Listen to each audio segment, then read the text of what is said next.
So this is Jack's first time presenting. Well, he's been on stage before in some other situations, but he's never presented this information. It's scary. It's scary to get up here and present a theory that really no one else believes in or agrees with, because I think you're just way ahead of your time as far as academia and other archaeologists and stuff. So I really resonated with what he's doing, and we had him on the show, and then I heard you on Robert Earl White's show, and I was like, wow, he's really stepping into his power. I said, I just felt called to have you come speak here. So I'm grateful to have you here, and I'm so excited for everyone to hear what you have to say. So welcome. Thank you.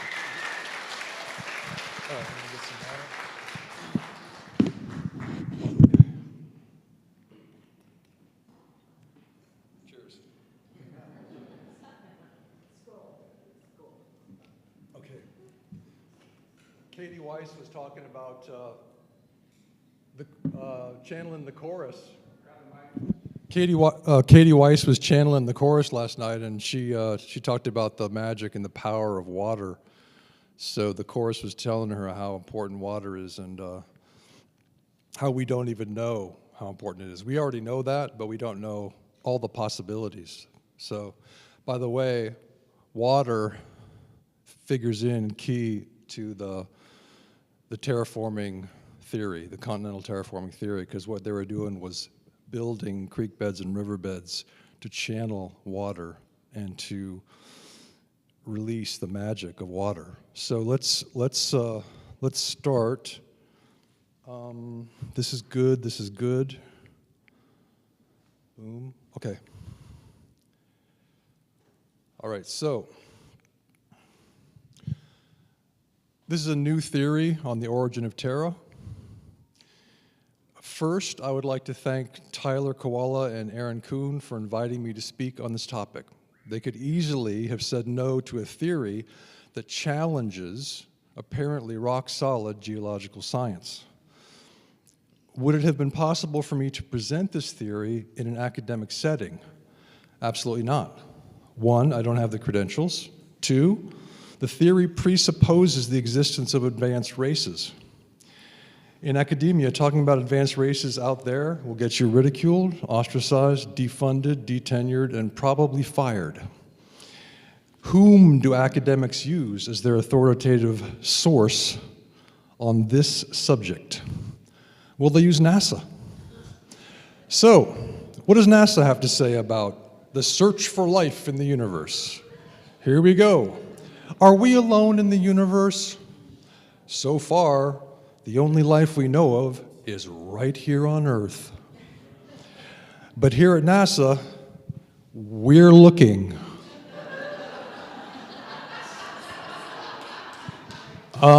Thanks. I feel so safe and warm.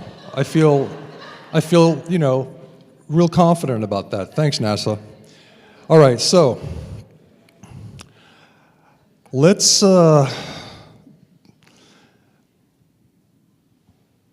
go to, before I get to the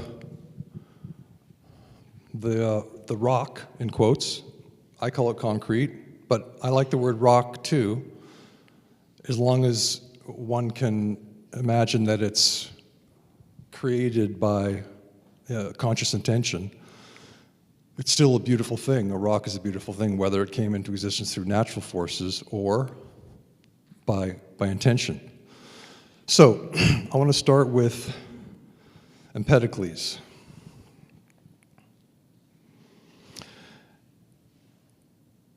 It was not the mixture, O men, of blood and breath that made the beginning and substance of your souls, though your earthborn and mortal body is framed of those things.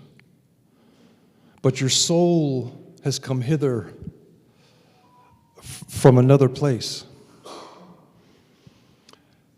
He wrote that, Greek philosopher Empedocles wrote that 2,500 years ago.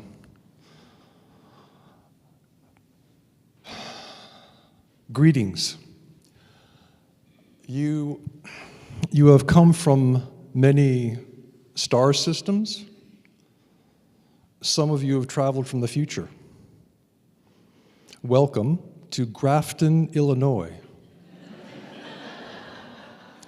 United States, North America, TERRA.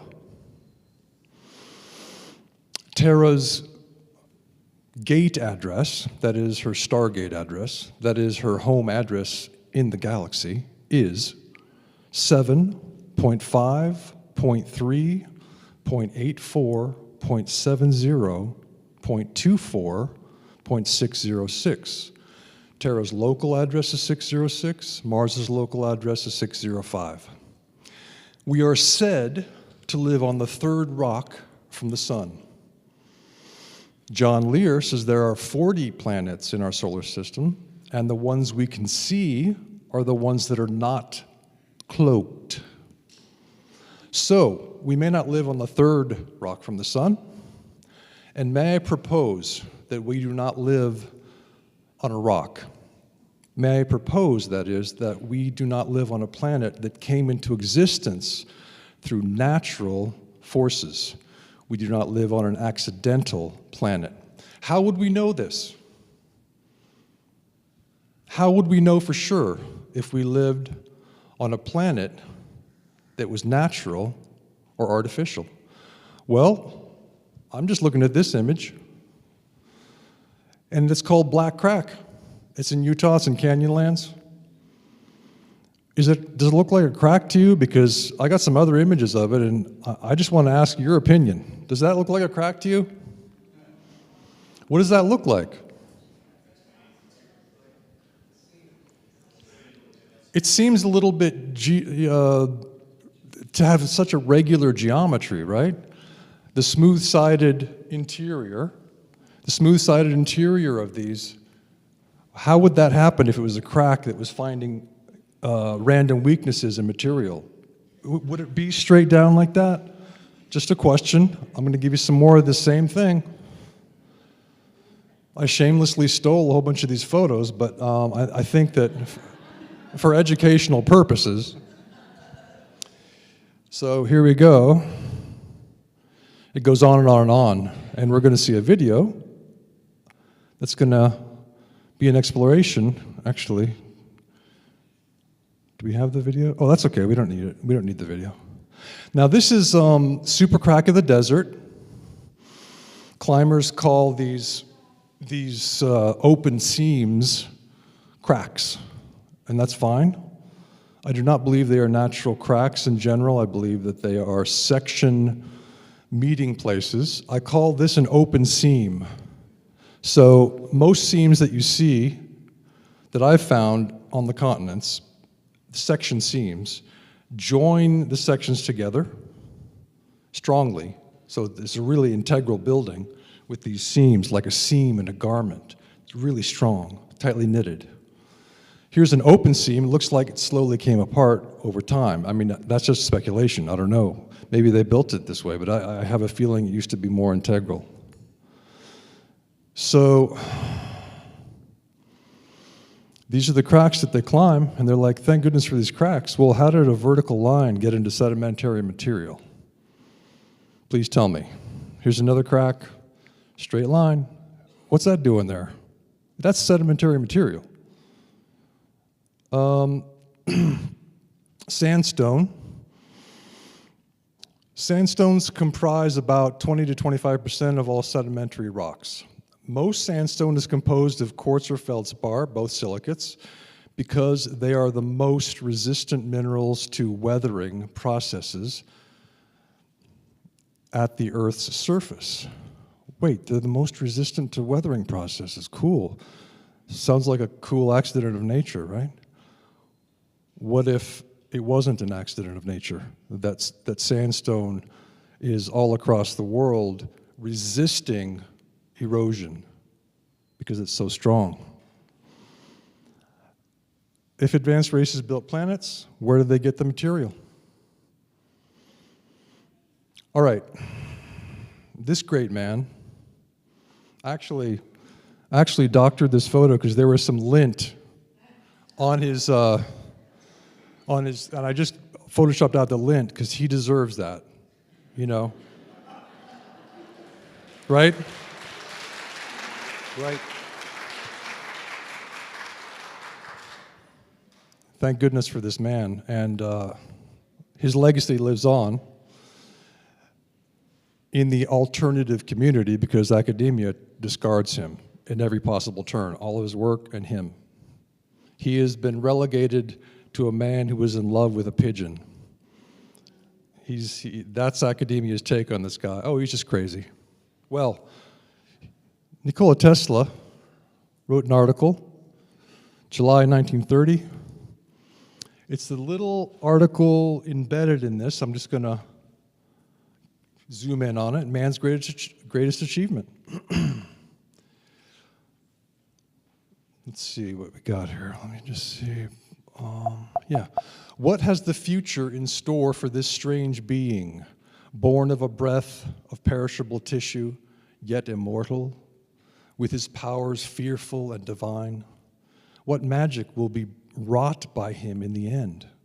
What is it to be his greatest deed, his crowning achievement? Long ago, he recognized that all perceptible matter comes from a primary substance of a tenuity beyond conception and filling all space. The akasha, or luminiferous ether, which is acted upon by the life-giving prana or creative force, calling into existence in never-ending cycles all things and phenomena. The primary substance, thrown into infinitesimal whirls of prodigious velocity, becomes gross matter. The force subsiding, the motion ceases and matter disappears, reverting to the primary substance. Can man control this grandest, most awe-inspiring of all processes in nature? Can he harness her inexhaustible energies to perform all their functions? At the bidding, more still, can he, at his bidding, more still, can he so refine his means of control as to put them in operation simply by the force of his will? If he could do this, he would have powers almost unlimited and supernatural at his command, with but a slight effort on his part. Slight effort, really. Old worlds would disappear and new ones of his planning would spring into being. He could fix solidly and preserve the ethereal shapes of his imagining, the fleeting visions of his dreams. He could express all the creations of his mind on any scale in forms concrete and imperishable. He could alter the size of this planet, control its seasons, guide it along any path he might choose through the depths of the universe. He could make planets collide and produce his suns and stars. Hi, Tony Rodriguez.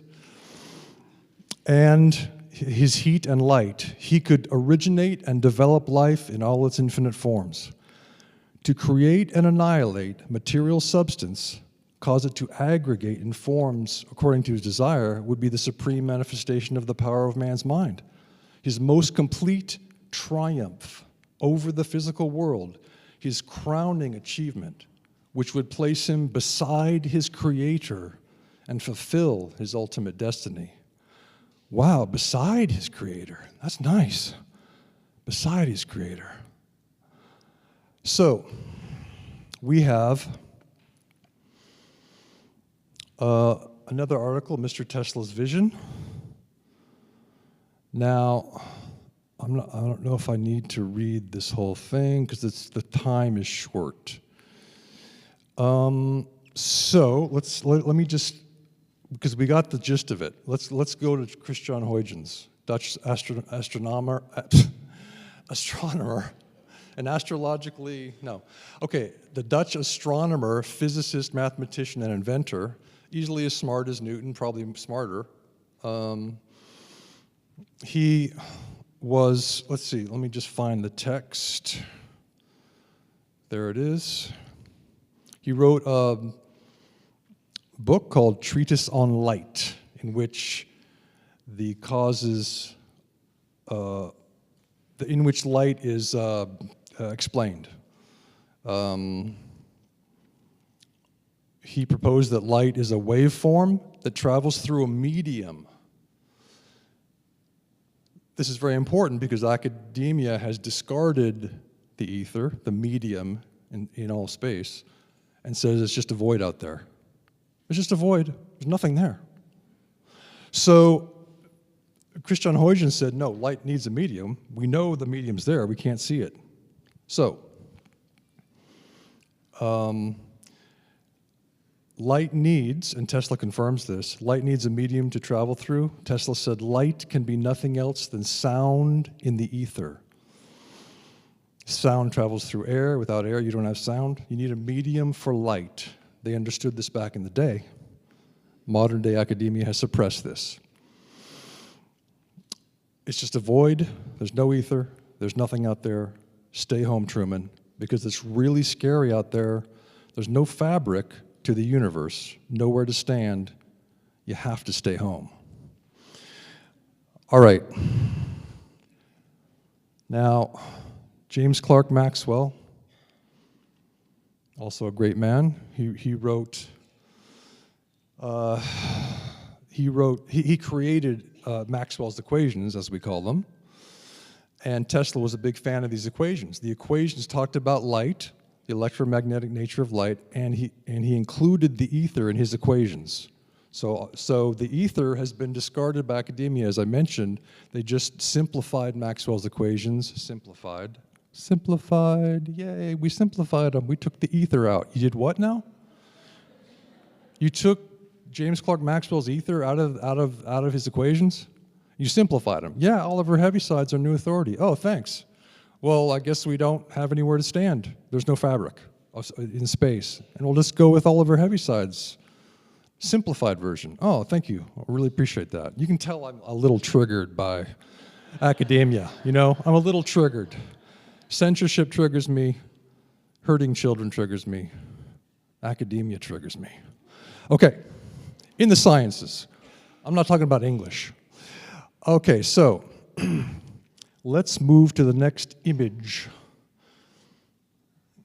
All right. Oh, well, this is academia saying the ether doesn't exist. Thanks, Forbes. What are you talking about the ether for? Phys.org, yeah, the ether doesn't exist. Now, Lao Tzu, in the Tao Te Ching, said, the Tao is called the Great Mother, empty yet inexhaustible. It gives birth to infinite worlds. That's the ether.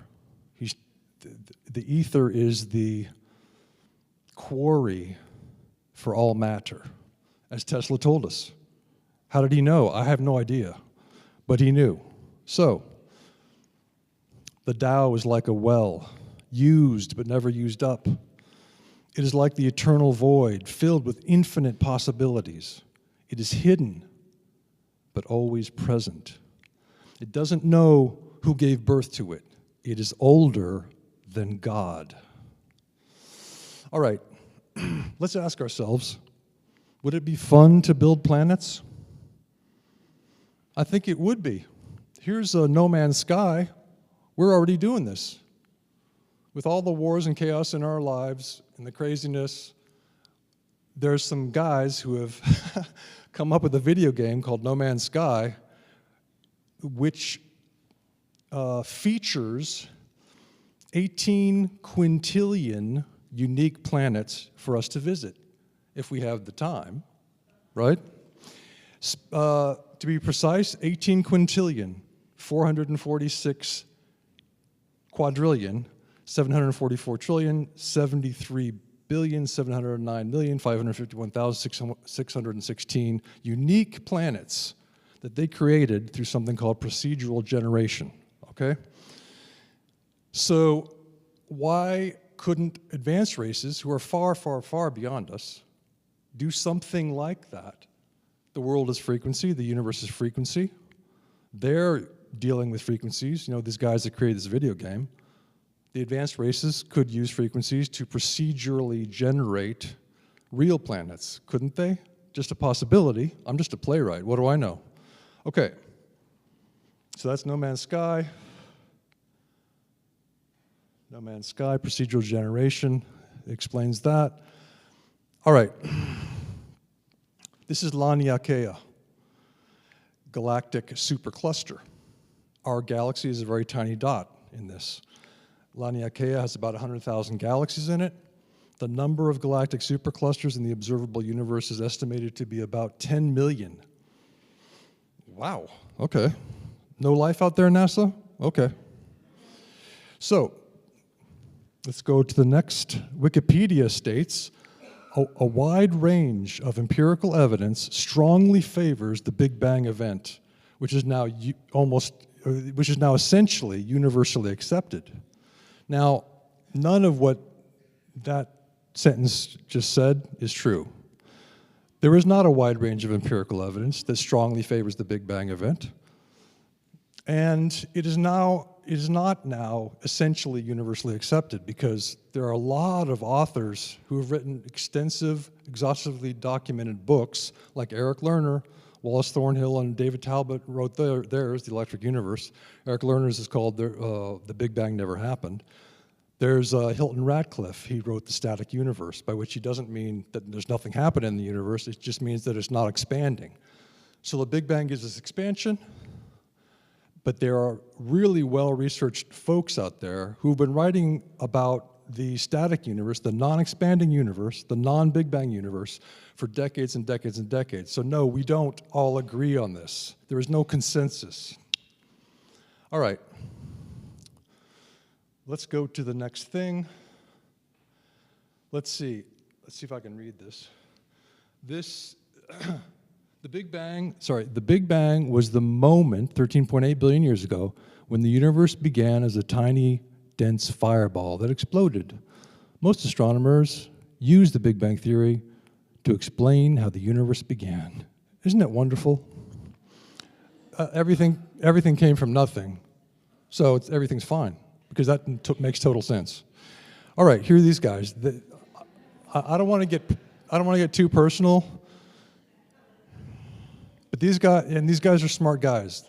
Obviously, they're very, very smart fellows, and I respect their intelligence. I am curious as to why they're promoting the Big Bang theory. I don't understand it. There's no science behind the Big Bang. There is a few shreds of evidence that you could say were evidence for the Big Bang theory. Those are easily debunked by people like Eric Lerner, who wrote The Big Bang Never Happened. It's total nonsense. A 6-year-old, I'll just go on record, okay? A 6-year-old who is well-informed could out-debate both of them at the same time on the Big Bang. Why? Because they don't have any evidence. The 6-year-old has all the evidence for a universe of either infinite time or, as Alex Collier says, a 21 trillion-year-old hologram, and that's from the Andromedans. Because as you know, all of you know this, he's an Andromedan contactee.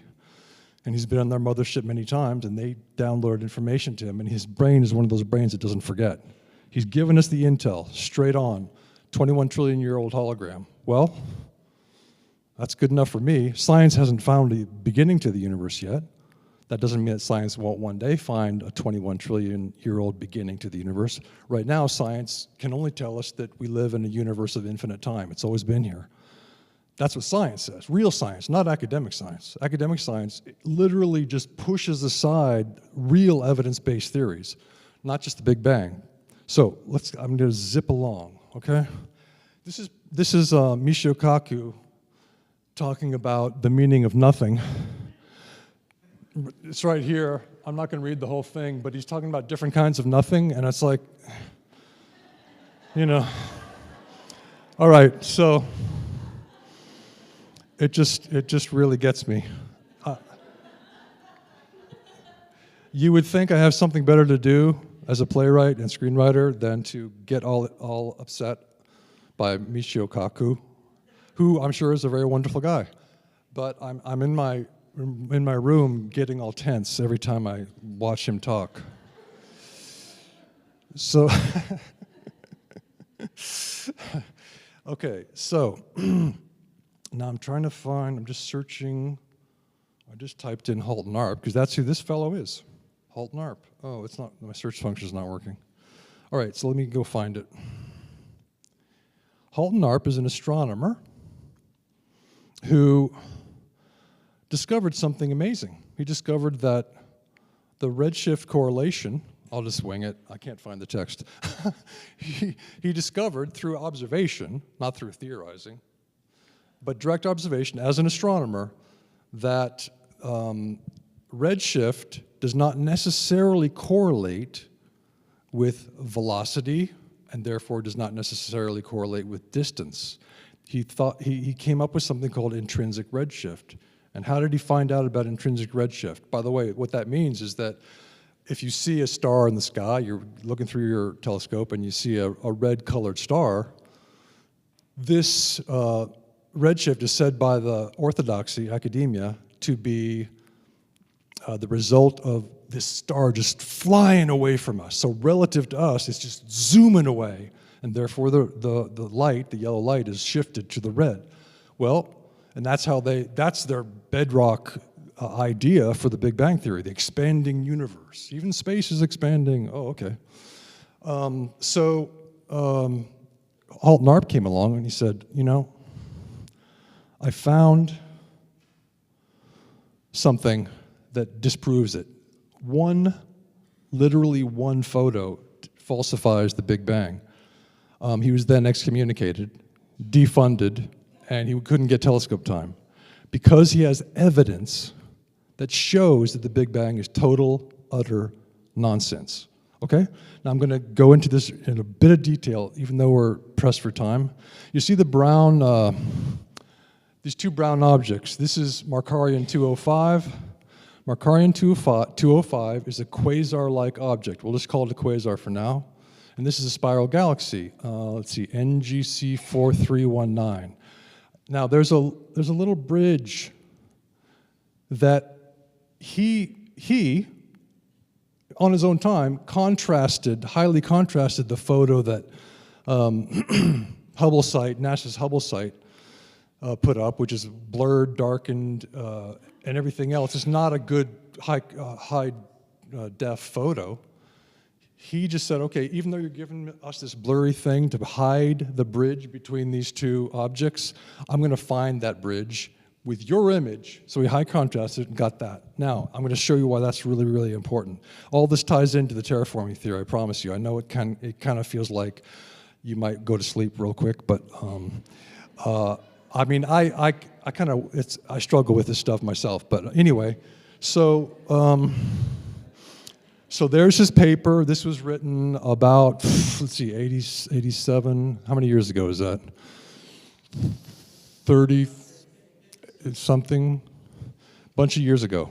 And it just said the redshift of these two objects. Let's see the two objects. Well, there's Hubble site's picture, and you're like, can't really see anything. You really gave us the lowest res thing. It's like 22 kilobytes. Thanks. Meanwhile, Hubble can see, you know, a dime on the other side of the universe. So, that's just I'm not serious about that. But anyway, so we haven't found the other side of the universe yet. It's probably a torus and it just goes around. But anyway, so we have these two objects. Because they're close to each other in the night sky, academia said for a long time, these are only, because academia found that the redshifts of these are so different, they said it's only apparently close to each other. They're not really close to each other. The one on the right, Markarian 205, has a much higher redshift. So it's zooming away from us super fast. This one, spiral galaxy, is much lower redshift. So it's much closer to us because velocity and distance are correlated according to academia. And it's all based on redshift. Well, what he found was the material bridge between those things, which shows that these two objects are connected. You can see the material bridge between the two objects, right? That's just from him high contrasting the thing again and putting some different colors in it. So we can see what they're trying to hide from us. You know, this really gets me that they're trying to hide the truth from us, you know. So because there is a material bridge, we know they're in exactly the same place in space. Halt-Narp's belief is that spiral galaxies birth quasars all the time because they're found next to each other all over the sky. And he's like, here's my theory, check it out. And academia says, you're fired, get out of here. We don't want evidence. We want our fairy tale. So that's the data in case you want to screen grab it when you're watching this at home. It's all there. Intrinsic redshift, it's all there. So let's go to the next thing. I don't want to get bogged down because there's so much to do. What's the time like, Tyler? There's no time.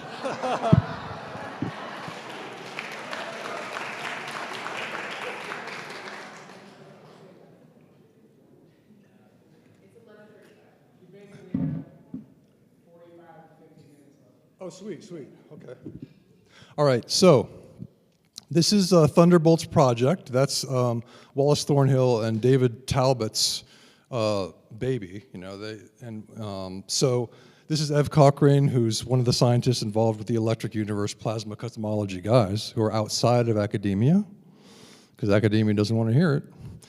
Quote, one of the greatest crises in space science today is the astounding failures of the standard theories of planet and star formation. As scientists discover increasing numbers of impossible exoplanetary systems, the question of our solar system's origin and history grows increasingly muddled. Scientists are always baffled, aren't they? So here's what they call, well, this is what academia calls the protoplanetary disk. Their theory is that through gravitational accretion, planets are forming around a young forming sun.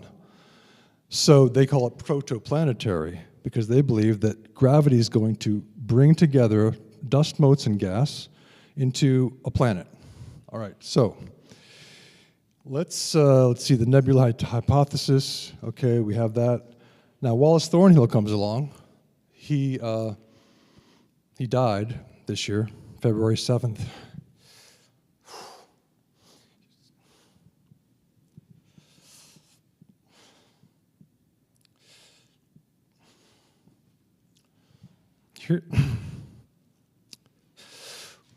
Here's his book, The Electric Universe. Okay?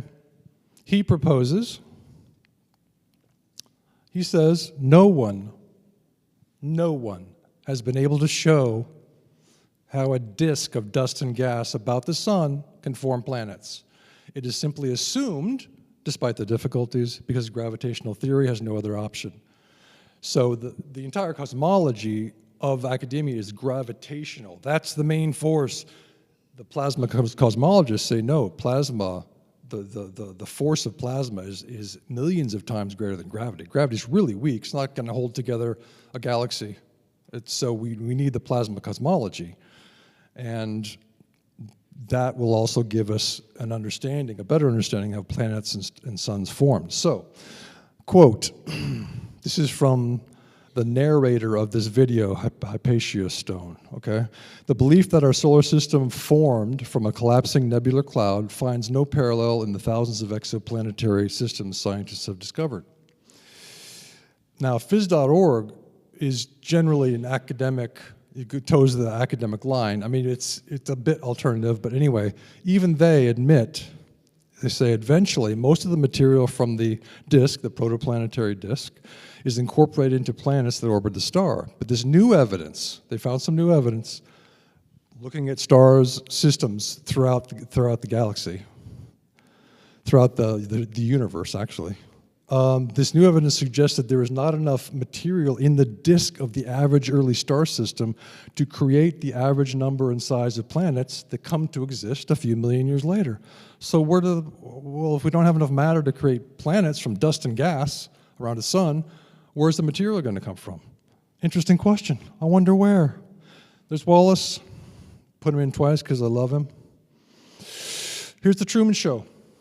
Now, I don't know if I'm going to be able to find this, but anyway, I might just have to wing the whole thing because The search function is not working on my text, but all right. So anyway, The Truman Show, you guys all saw The Truman Show, right? Who saw The Truman Show? Virtually everyone, almost everyone. If you didn't see it, that's okay, you know. It's just a movie, but it is a parable of the controller's desire, successful desire to keep us sequestered in their thought control matrix on this planet. That's what it is. So it's really instructive. Now, what is that? It's just a black screen. I was going to play you a video of Truman, you know, when he's sailing out and Christoph's trying to stop him with lightning and stuff. and he gets to the end because his boat rams into the set. And he's like, what? And he's like slowly goes, what is this, you know? And he touches the set. It's a really great clip, but videos aren't playing. It's totally fine. But that's where we are. We're touching the edges of the set, all you people right here. You know it's a set. You know the thought control matrix is trying to keep you enslaved in so many ways, mentally and physically. And you are about to break through, okay? So that's where we are. That's fantastic. So we're on the verge.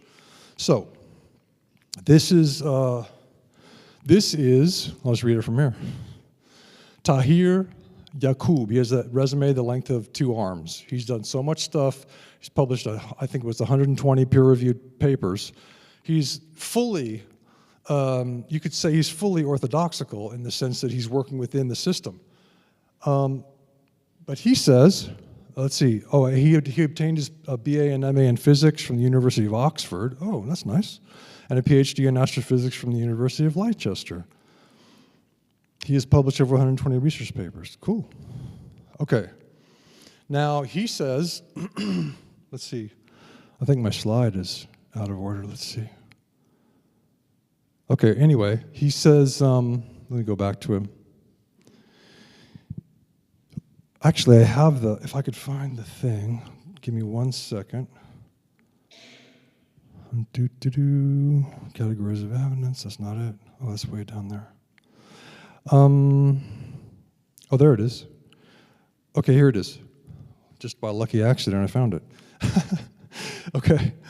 He says, quote, although debris disks, protoplanetary disks, have been directly observed in space, in parentheses, there's not a single case of direct observation of a planet that is unambiguously in the process of formation.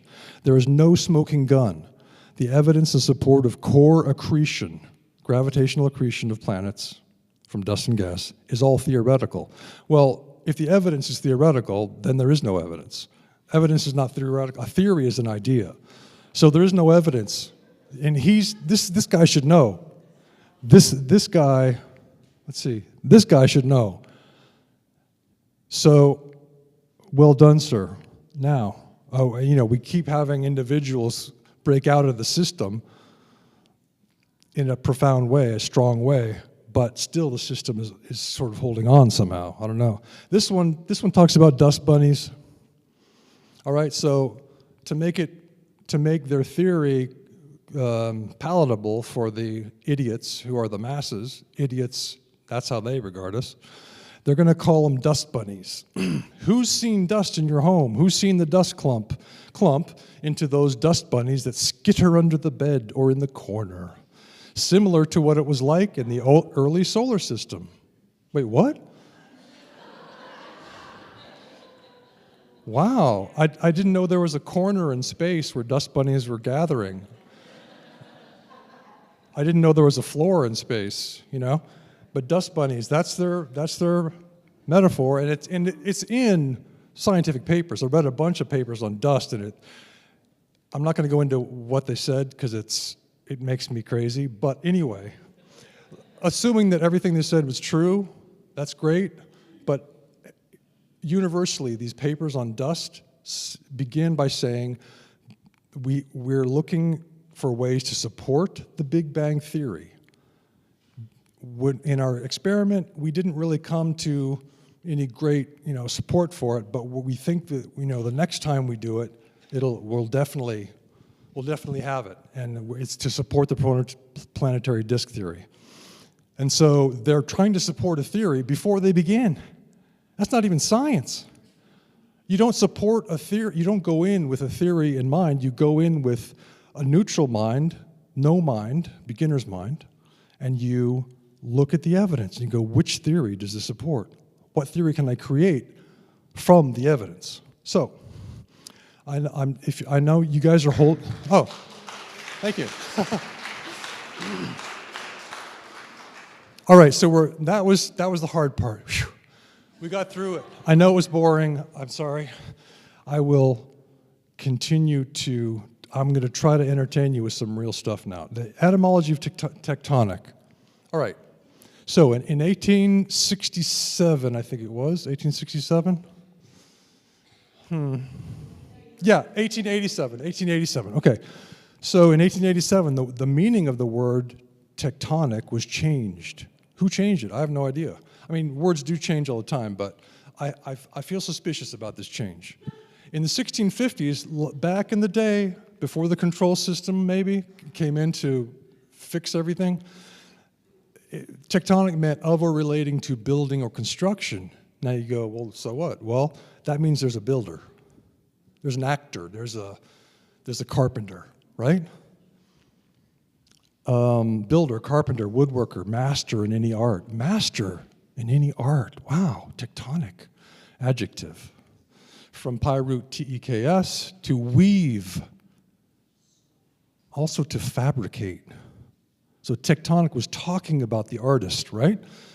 Now, the geological sense, which we have today, now means, from 1887 on, pertaining to the structure of the Earth's crust. There's no actor. They took the artisan, the carpenter, out of it, the carpenters. Let me just add an S to that. All right. Artificial planet, first stage, etheric 3D printing. Sounds complex, sounds weird. Second stage, etheric and manual continent building. This is part of the theory, okay, that I'm trying to, that I want to enter into the scientific record, and then I'm going to go back and write my plays. As soon as I'm done here, I'm hoping that I can just go back to my fairy tales and my musicals, But I want to enter this into the scientific record, and Tyler and Aaron have provided this wonderful platform for us to have that happen, so thank you. The continental terraforming theory, there's two theories. There's the continental terraforming theory, which is artificial continents, and then there's the artificial planet theory, and they work together. I think it was done in two stages, is what I'm trying to say. So originally the ball was created through group consciousness intention. That's according to Vanessa Lyle, L-I-S-L-E, who's a Akashic Records reader and channel and medium. She's Vanessa Crystal Consciousness on YouTube. She says that different races came together and through thought created the ball. Then the terraforming came along, and it was a multi-stage process. Within that terraforming stage, there was many different stages, many different races doing their own thing. Just as we might, as artists, right? We're creative. Why are we creative? Because we have the genes of the gods, right? We have the genetic, we have the genes that gave the ETs who mixed with natural hominids genes to give us the creativity that we exhibit, right? So we as artists, we as creative people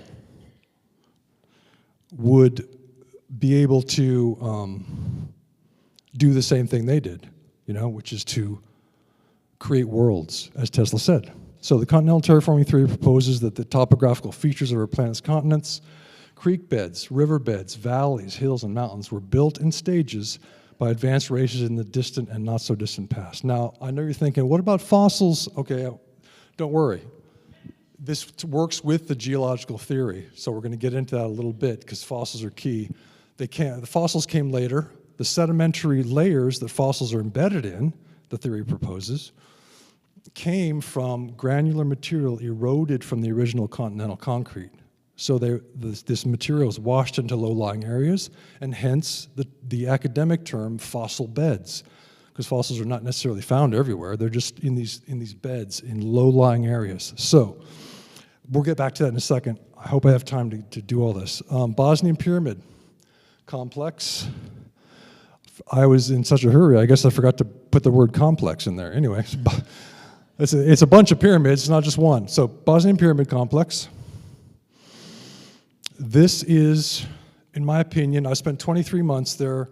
I worked for Semir Osmanagic's foundation, Archaeological Park Foundation, which oversees excavation in the complex. I worked as a videographer, and I was trying to push information out. And it was a lot of fun. It was fantastic. So I believe that this is a late-stage terraforming project, as opposed to most of the pyramids we see, which I feel are a separate project. In other words, I believe that the true ancients, I call them the true ancients to distinguish them in time from the ancients, built the continents and then over time added to them and kept refurbishing the continents. And then later came the ancients, the people we call the ancients, who built the pyramids and other megalithic structures. But I don't think this is built by the ancients. I think the Bosnian Pyramid Complex is built by recently, 34,000 or so years ago. It's been carbon dated. And also Vanessa Lyle, who's so awesome, she said it was that her guides were telling her it was about 35,000 years ago, which is 34 or 35, you know. It's a good target, so well done. So this is a recent terraforming project. So the continents, most of the continents I think were built billions of years ago, probably, but then over time more and more features were added, and the Bosnian Pyramid Complex was perhaps the most recent, hard to know, of the terraforming projects. They didn't just set their pyramids on the earth. You know, the ancients were the pyramid builders were pretty much just, they may have had foundations like in Giza Plateau, but they're just setting there and they're sort of separate from everything else, you know? Bosnian Pyramid is not that way. It's an integral part of the landscape, and the hills have the same building that the pyramids do. So, we're going to look at categories of evidence. Vertical straight line seams, hard structural layers of material alternating with soft earthquake mitigating layers. Smart building, Bosnian Pyramid Complex, that's all it is. It's alternating hard and soft clay, for instance. And we see that throughout Texas. I've been in a lot of creek beds, and you can go to my Artificial Riverbeds channel, playlist on my channel, Jock Doubleday. You can see those adventures where I show the alternating hard and soft layers of gypsum throughout Central Texas, or limestone. And then the third main category of evidence is 45-degree angle sectioning of riverbeds and creek beds. I first went to, let's just put it back. When I was in Bosnia, it took me 17 months to think to myself, where's the foundation of all these pyramids? Where does it start? I mean, they're so huge. The two biggest pyramids on the planet, except for Britannia Mountain, which is really a pyramid, which is much bigger than any of them, are the Bosnian Pyramid of the Moon and the Bosnian Pyramid of the Sun. And they're just right along the Foinica River. And I thought, is the riverbed the foundation of these massive structures? Because they all, if you step back and you look at the topography, get a topographical map, it looks like the Bosnian Pyramid of the Sun, the eastern side goes straight down to the river.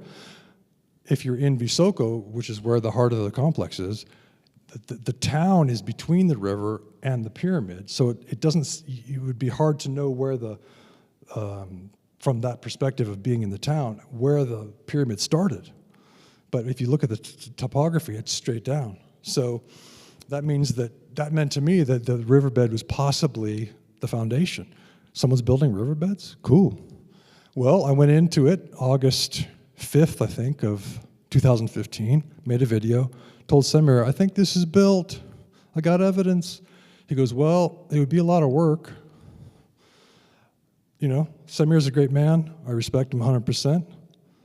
And I think that he will look at this. He told me he was going to send an archaeological team down, and that's great. I think that he may have missed an opportunity because, delayed an opportunity, because I think the riverbed is obviously built with the same building as the pyramids. It's all clay, alternating hard and soft clay layers in the riverbank. So let's go to artificial stone. Now, you say to yourself, and then we'll get to some photos that'll be more entertaining than this, but anyway, we have been making artificial stone for over 200 years. We're really good at making artificial stone. We can make we can copy any kind of stone. It'll look just like marble. Any beautiful stone for your countertop, it can be artificial. And they use sand and aggregate and so let's see. So interesting that we're already making artificial stone because it's cheaper. It's hard to go quarry some marble. It's hard to go quarry some pink granite. It's hard. It's a lot of labor to quarry it. Well, you just get some materials, you color it pink. they just so we do that already. But what if what we're doing is not copying nature, but copying in an artificial way an artificially created stone? So it's artifice copying artifice. Because, as I mentioned, our ancestors were artists. They're creative, and that's why we're creative. So, of course, we're going to do the same thing, I think. So, this is the Bosnian Pyramid Complex. I have 45,000 photos from there, and a couple hundred videos. So, go to bosnianpyramids.com. It won't come up. You have to type the whole URL in, and you can find those videos. Now, these are unique artificial clay stones. No two stones are the same in the Bosnian Pyramid Complex. At least when I was there, no one had found two stones that looked identical. Every stone is unique. So they didn't use molds. They used art to shape each stone. This is astounding. Now, I found this on Osceola Hill. I went there 5 times. No one goes to Osceola Hill because, for reasons that I'm not going to go into. But I was really curious, and I was living in the complex for 23 months, and I was like, I'm going to go to Osceola Hill. Found this, brought it home, took some pictures. Okay, you can see, this means a lot to me. This stone means a lot to me. I call it Bosnian Rosetta Stone A. Sorry. I call it Bosnian Rosetta Stone A because that's the key, I think, to understanding who built the complex, because we have finger marks right here. 2 finger marks. Okay? Then we have, and actually it looks like there too. Then we have the thing that looks like a spatula mark, like a thin spatula. Now this is in addition to the texturing that you see on all the stones. All the stones are textured on top, deeply gouged.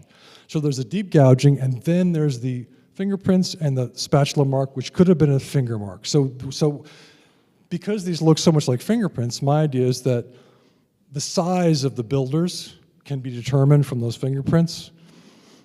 And so, because people are saying, hey, maybe giants built the Bosnian Pyramid Complex. Well, maybe they helped, but somebody with really small fingers is doing this, or some small spatula. It looks like detailed work.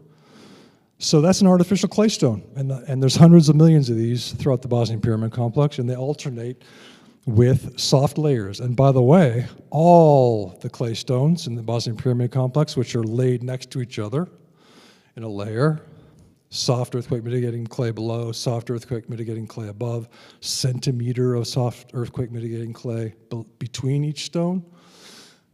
Those hard-baked clay stones are all inclined into the structure. So let's say I'm facing Bosnian Pyramid of the Sun. The stones aren't going to be level. They're going to be weighted inward to the center of the structure. So no matter where you stand, here's the other side of the pyramid, weighted inward, weighted inward. So, and that's what I found in South Africa too, in the hills near Michael Tellinger's complex. I went all the way around the hill. It was all weighted inward. How's nature doing that? Doesn't make any sense. So, inclined stones that are artificial. Now this is Texas. We're just going to zip along, okay? Because I want to keep you entertained. All right. I made a video for you guys. I made a really nice, poignant video for you guys, but I scripted it, which I never do. And the scripted feeling of it didn't come off well, so I just said, I'm not going to use the video. But on the way back to the car, I saw this. And this straight line goes through about 20 soft, chalky, sedimentary layers. How's that happening? Someone tell me. Some geologist, can you write me and tell me how, in God's name, that straight line is happening through sedimentary material? How does nature have a mechanism for putting a straight vertical line through what should only be horizontally structured material? If that's a crack, how is it so straight? They have to say it's a crack. There's no other option. They call them joint fractures. Well, that's an oxymoron. A joint cannot be a fracture cannot be a joint. Every joint, whenever a geologist talks, every joint, every time he says the word joint, he means a fracture. That's literally how it's defined. A joint is a fracture. So that's insane. If you went to a carpenter and you said, I need a fracture right here on this table that you're making for me. He said, what do you mean? I don't make fractures. I make joints. I join things together. If you're asking me to make a fracture, then I don't know what you're talking about.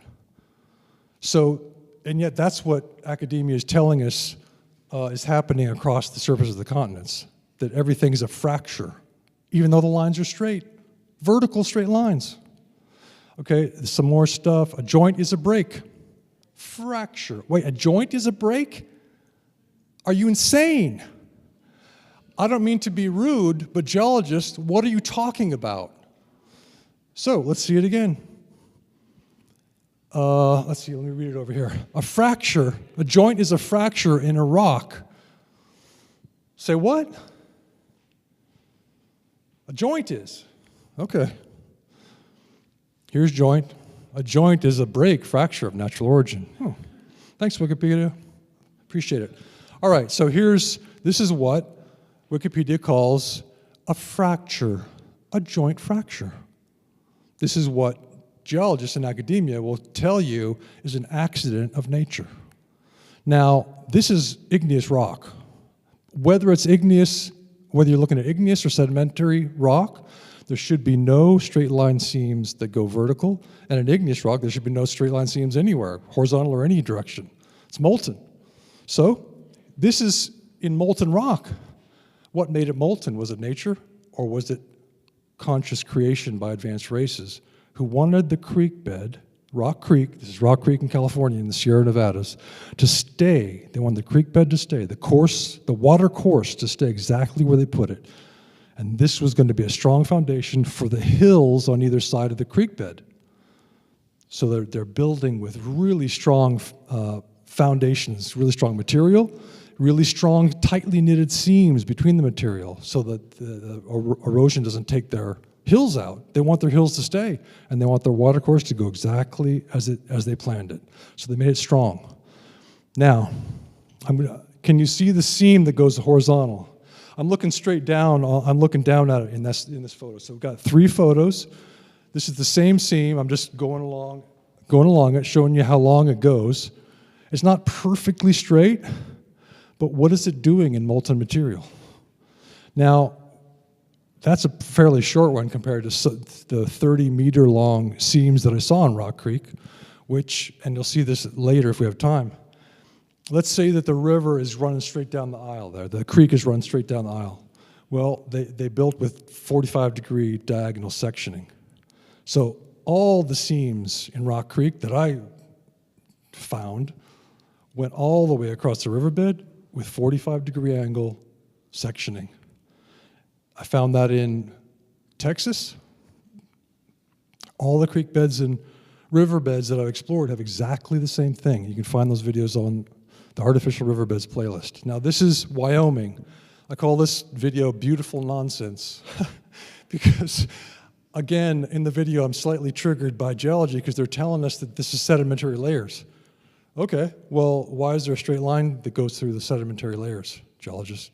And it's tightly knitted. It's not breaking apart. This is a seam, like a seam in a garment. They want us to think that all garments fall apart. They're falling apart because they have a line in them. No, they're not. They're joined. The sections of your coat, of your shirt, of your dress, they're joined together tightly to last. And that's what they wanted. I think the ancients and the true ancients who built the continents wanted their structures to last. That seems to be the theme. Now, earth science has 74 subdisciplines. Geology is one of them, and underneath that one there's 10 subdisciplines. Complex things going on. Geology would tell us that this cube on the Pedernales River in Texas is natural. It's just a natural section that came out, so don't worry about it. Seriously, don't worry about it. We'll just get closer. I always like to get closer, just to see what's happening. I just want to see. I just want the evidence. So there's that, one of the sections that came out. Okay.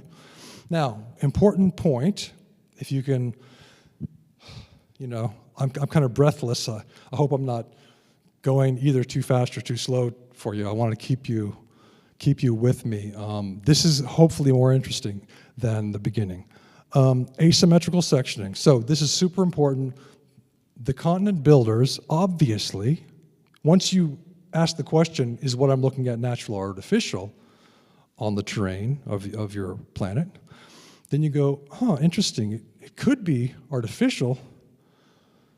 And then you go, but there's these asymmetrical sections. Some are small, some are big, some are angled this way, some are angled this way. And then you think to yourself, wait a minute, what's the best building? What's the strongest building? What's the most long-lasting building? Is it a brick that's the same size as another brick and the same size as another brick, and you stack them up? That's going to fall in an earthquake. So we don't even know what we're doing. We're not using different size and different shaped sections like the true ancients did in their continent building. And that's why we didn't see the building. Nobody's at fault for not seeing it, because the true ancients don't build like we do.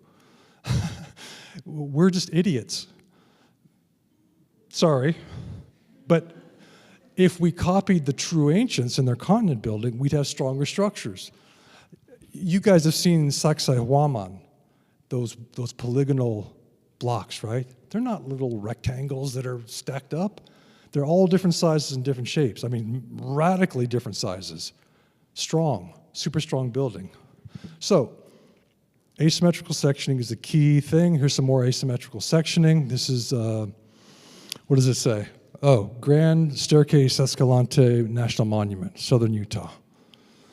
And you say, well, this is sedimentary material according to geology, but the sedimentary layers don't actually seem to really be consistent, and there's the vertical lines through it. That's weird, but what if it was built? Then it makes sense. So it seems to me that the continental terraforming theory consistently explains what we see. It's an evidence-based theory, as opposed to the geologists who are sitting in their classrooms and reading from a textbook. So, I mean, let's get out on the land. I've never met a geologist in the field. This makes me sad. I've never met a geology student in the field. It's just me. I'm a playwright. What am I doing there? I don't know. I don't particularly want to be there. I love the adventure. I love hikes. I love going out into nature, but I don't want to be doing this. Someone else should be doing this, the geologists. So, or let's say the archaeologists, because if Earth is an artifact, then it comes under archaeology. They should get together and figure this out. Okay, more vertical sectioning through sedimentary layers. Everything's in quotes in geology, okay? This is, you all know Julie Ryder.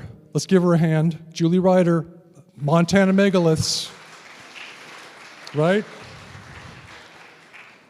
Great woman, and her husband, Bill. I went up there, I met them. They're fantastic. She invited me to come up, and I hesitated for a couple of years, but eventually I decided to go, and it was really fantastic. So, what is this? How is geology going to explain this? Geologists, please write me. I'll take time off from writing my fairy tales to read your email. Tell me how this is happening. Straight line, vertical seams that go through many different layers of igneous rock, but they're not really layers. The layers don't match, you know. They're different. So I think what we could say that the true ancients did, and this might actually be I don't know if it's the true ancients continental building project here in the Montana megaliths, or if it's a later project. It might be a later project by the ancients. Great. Either way, they're smart, but all of them are smart. So they created a layer cake, one section. Another layer cake, one section. Geology is telling us that these are time periods, or they're saying that they somehow stack themselves naturally. Now, none of that makes any sense.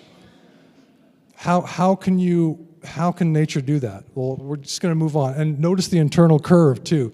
I don't know if you can see it, but there's an internal curve kind of on the left there. It goes like this. That's cool. Well done, nature. Okay. So we got an artificial seam. This is the Great Gallery, Horseshoe Canyon. I went there with my then girlfriend when I was just a young guy out of college. It was fantastic. It was a great trip. I looked at these beautiful paintings. I didn't look at any seams and ancient concrete.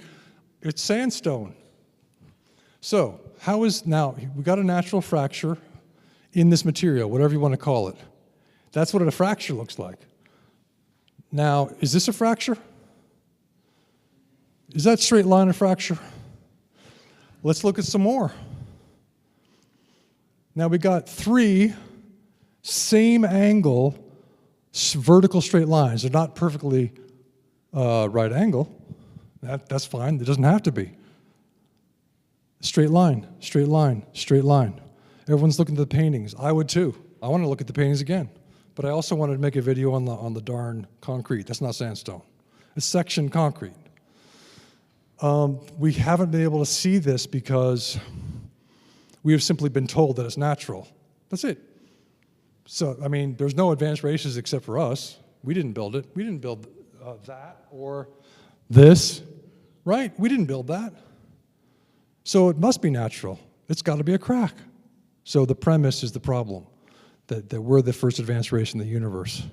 So, vertical straight line seams. Here it is, zoom. Everyone's looking at the door. Look at that door somebody made, it's amazing. No, look at the friggin' seams. They're straight. So they laid it down left to right. Did they do it manually? Probably not. They probably 3D printed it or something like that. Tyler likes that idea. He's really into it. And thank goodness that Tyler likes it. Because I really wanted to enter this theory into the scientific record in a formal way, so I dressed up for the occasion. I don't wear a suit, but I dress up for ancient history, okay? So, this is the Great Pyramid. The capstone was stolen. By who? I don't know. Was it a gold capstone? Was it a crystal capstone? So we find the capstone's gone from all the pyramids. Sad. But we have a look into the interior of the Great Pyramid. Fantastic. So this guy did these drone shots recently, and I'm stealing his photo, and thank you. For educational purposes, we'll just look at it. Now, what do you notice about these blocks? Now this is the ancients. This isn't the true ancients. This is the ancients building pyramids. Well, they still had a similar idea about how to make long-lasting structures. So, what did they do? Did they make squares? Do those look like bricks or squares that are one mold, one size?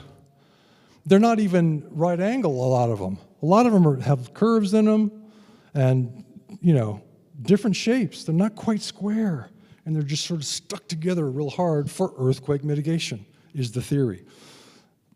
Get even closer. Have a look at them. Right? And even the ones on the side, which are less visible, you can, if you really look at them, you can see that they're different sizes. They could have made them all the same. All right, you know what this is? This is the Faroe Islands. This is madness. Look at those pyramids. And they're joined to the land. They're not set on the earth. So we know this is a continental building project. So what they did was they said, we're making these continents. We're going to keep the ocean out. And we're going to make some pyramids too, just for fun. Scalar energy devices. Many uses to scalar energy. What are they using it for? Communication, healing, probably all and many more things. Semir Osmanagic and Goran Marjanovic in the Bosnian Pyramid Complex diagnosed the scalar energy beam that's coming out of the Bosnian Pyramid of the Sun. And this is Faroe Islands, which is it's in the middle of nowhere, in the middle of, I think it's the North Sea. It's between two different seas, really up north. So, and there's that place has tons of pyramidal structures. It's just that these are so obviously joined to the landscape. It's exciting. Oh, also, I don't want to miss this. I'm totally off the text, so I'm just winging it, but the buttressing of the corners. So this bridge buttresses that corner. This is built up, that's built up, and it's exactly the same as the Bosnian Pyramid of the Moon and the Bosnian Pyramid of the Sun. So the true ancients who were building continents were using the same buttressing for their pyramids that the ancients, or true ancients, depending on what you think the Bosnian Pyramid Complex came to exist, who the builders were, those advanced races buttress the Bosnian Pyramid of the Moon corners and the Bosnian Pyramid of the Sun corners. Lots more material on the corners, just like this. So it's exciting to find these correspondences. Now, I wanted to see if I could find a pyramid in Texas, because I've been living there with my mom for 5 years, and I thought, I'm going on these creek bed explorations, but maybe I'll go on Google Earth and see if there's a pyramid in Texas. Well, there was. It took me 5 minutes. So that's a three-sided pyramid. It's concrete, and I went to visit it. And the video footage got accidentally deleted, but I have the photos. So that's the guy. That's the guy. 10 minutes. Okay, I got to go. I got to zoom. Okay, we're going to go super fast. The texturing of the landscape around the three pyramids that are in that complex is also interesting, right? It's all part of one thing. It's like a mega structure. It's not, we're going to set our pyramid on the earth. No, it's part of the continents. So the continent builders were doing all that. Now, expanding earth. I hope I can get through this. All right.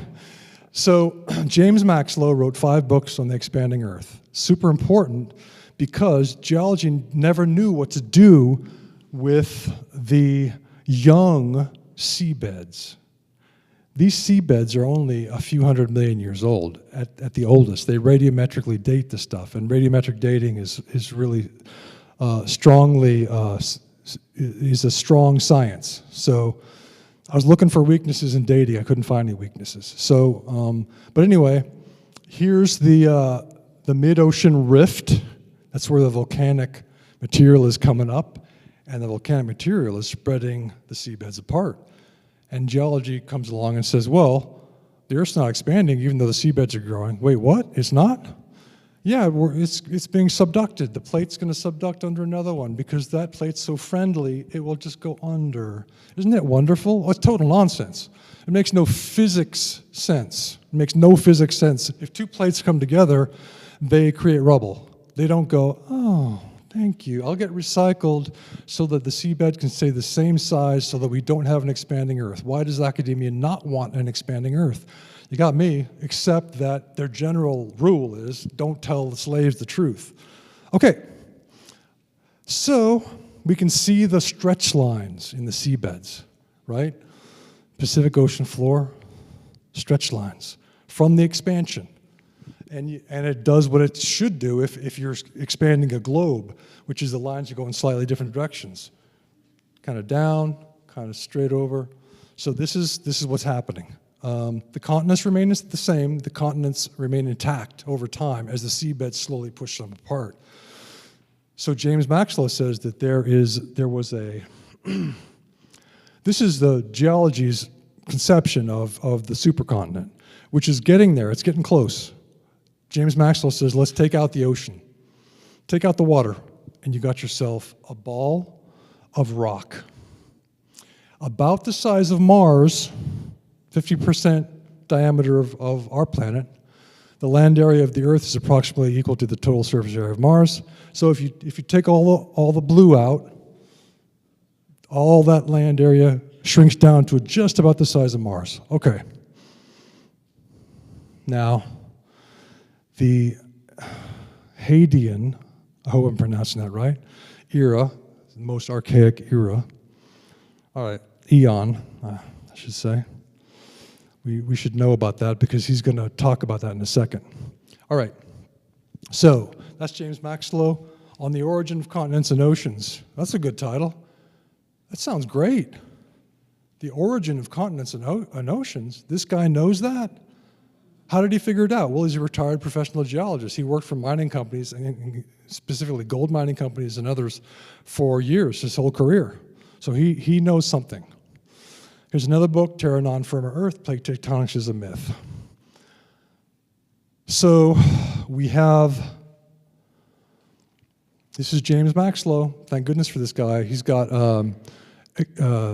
Expansion Tectonics is one website and James Maxlow is the other. So Earth is undergoing an exponential increase in surface area and radius, commencing from a primordial Earth, the Hadean eon, of approximately 1,700 kilometers radius during early Archean times. From this, a current rate of increase in Earth radius is calculated to be 22 millimeters per year. So super slow expansion of the seabeds, which then push the continents apart, and the Earth diameter or radius keeps getting bigger and bigger over time, but super slowly.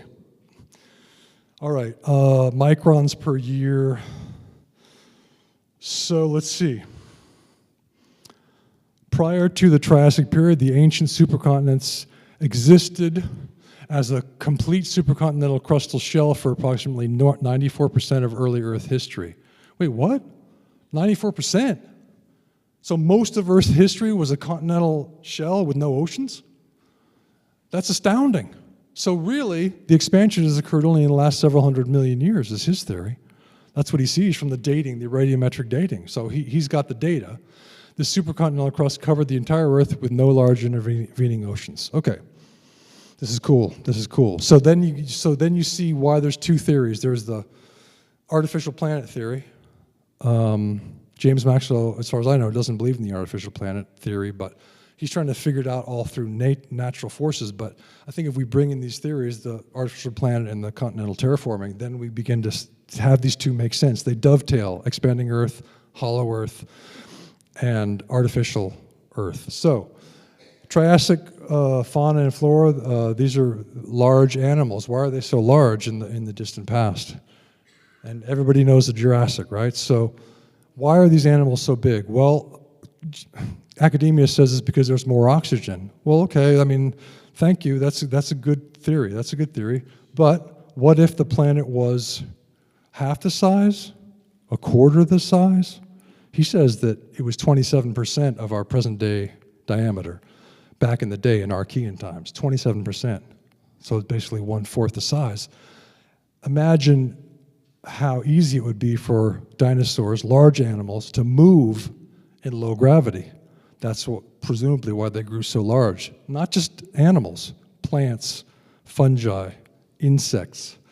So we have a dragonfly that had a 25-inch wingspan. What happened to him? This isn't actually the same species as our dragonflies. It's a different bug, but it's basically the same mechanics of wings and stuff. So 25 inches, it's like 2 feet. It's a big insect. Where'd they go? Well, they got smaller. Why? Because the gravity got larger. They're adapting to our electrical gravity getting larger, getting more powerful, and they're saying, we got to be smaller. And that's what all the organisms did.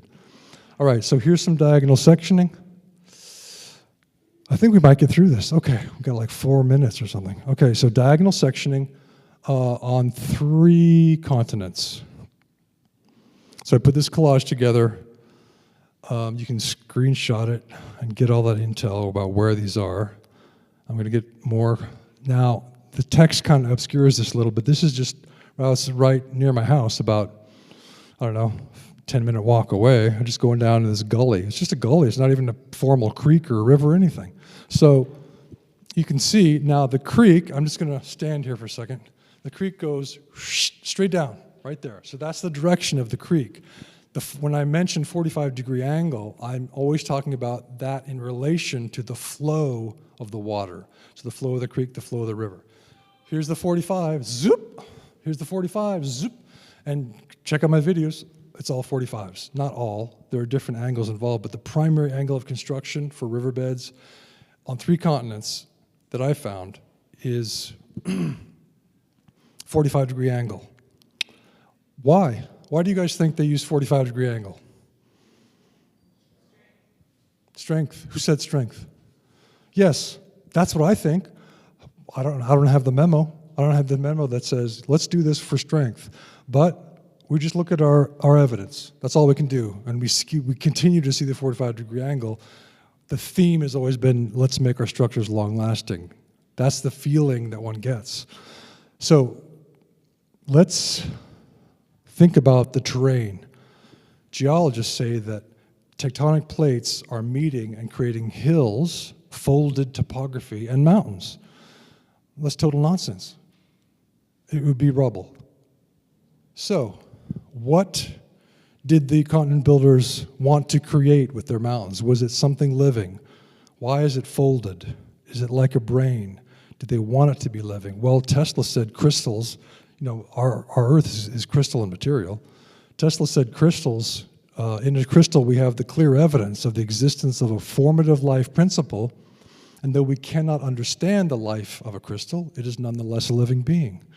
Thank you, Nikola Tesla. So we have a crystalline Earth. It's alive. Now, you guys know this. We're going to look at some straight line seams real quick. We're going to zip through them. What's that doing there? Whether that's sedimentary or igneous is irrelevant. What's a straight line vertical seam doing in that material? Now this goes through about, I don't know, how many layers is that? They don't even match, really. The layers don't necessarily match. I mean, which doesn't make sense. Sedimentary layers should generally match. And this just goes straight through all of them. These are supposed to be time periods. 10,000 years, 1,000 years, 100 years, whatever it is. One line is going through all those time periods. How did nature decide to do that?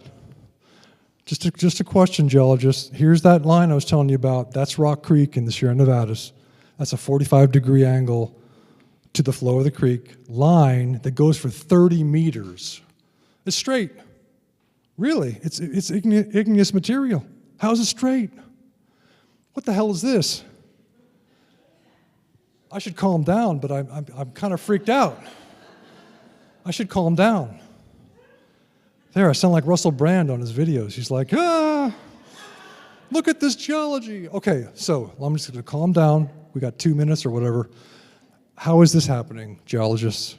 Oh, it's a magmatic dike or it's a intrusion. Okay, well, that's one theory. How's it happening? This is Jacob's Well in Texas, vertical line. You can see the vertical line, zoop, shaped like a yoni. Why are they shaping their entrance to the inner earth like a yoni? Probably for good reason. They're artists. Straight vertical line, what's that doing there? That's supposed to be sedimentary material, gypsum or limestone.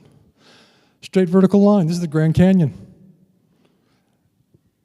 Probably that Grand Canyon was formed by plasma discharge in a few minutes, maybe in a minute. And all that material was thrown up into space as the Mars, probably, discharged onto that area and just took out all that material. You can see it from above. It's totally jagged. It's not like, oh, we're going to erode this with water very softly. No, it's jagged and clearly some kind of, it just cut through the continent. So we can see the building. This is fantastic. Fantastic. We can see the vertical line. What's it doing in sedimentary material?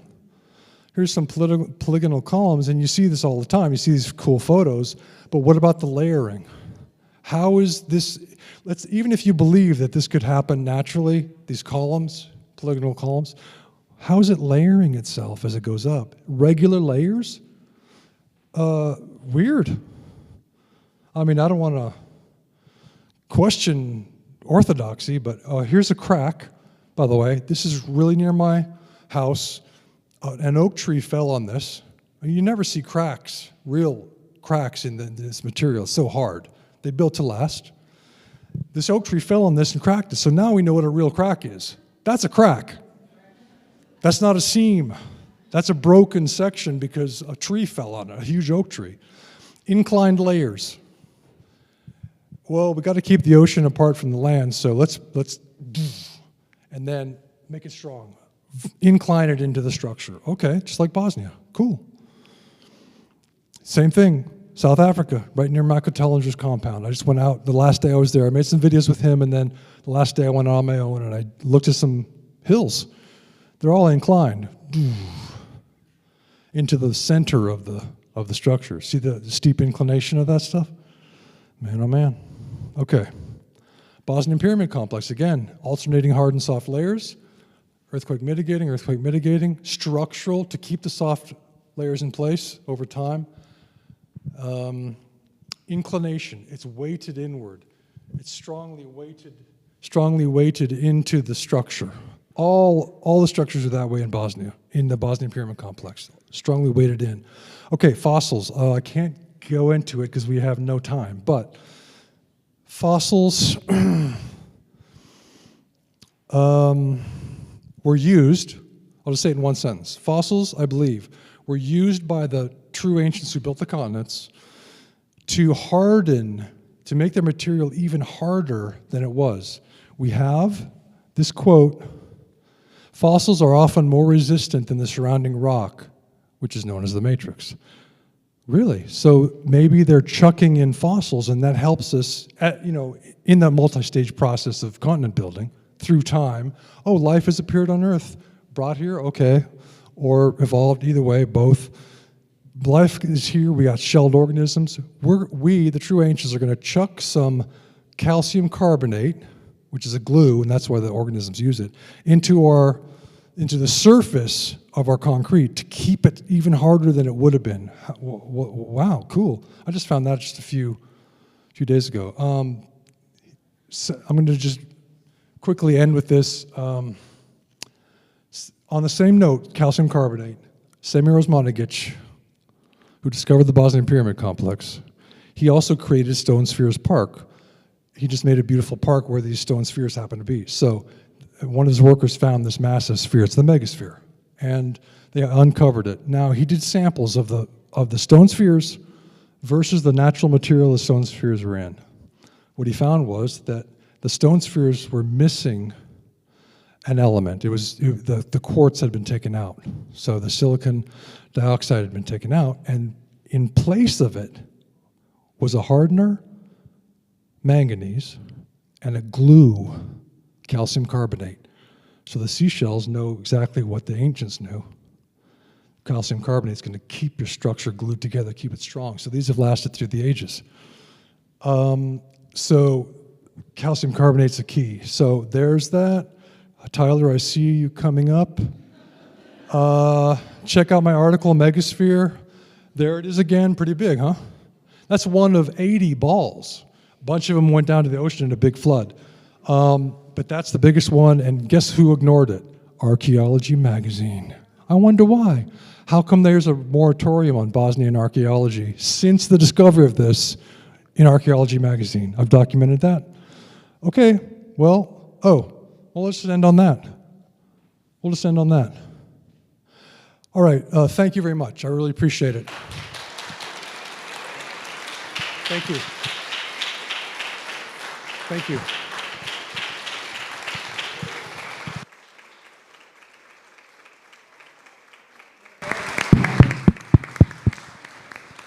Thank you so much. That was incredible. That was incredible. Makes sense to me. Of course. Guys, let's go enjoy some lunch. We're going to be selling T-shirts for $5 off. And don't forget silent auction, raffle, and we'll see you back here at 2:30.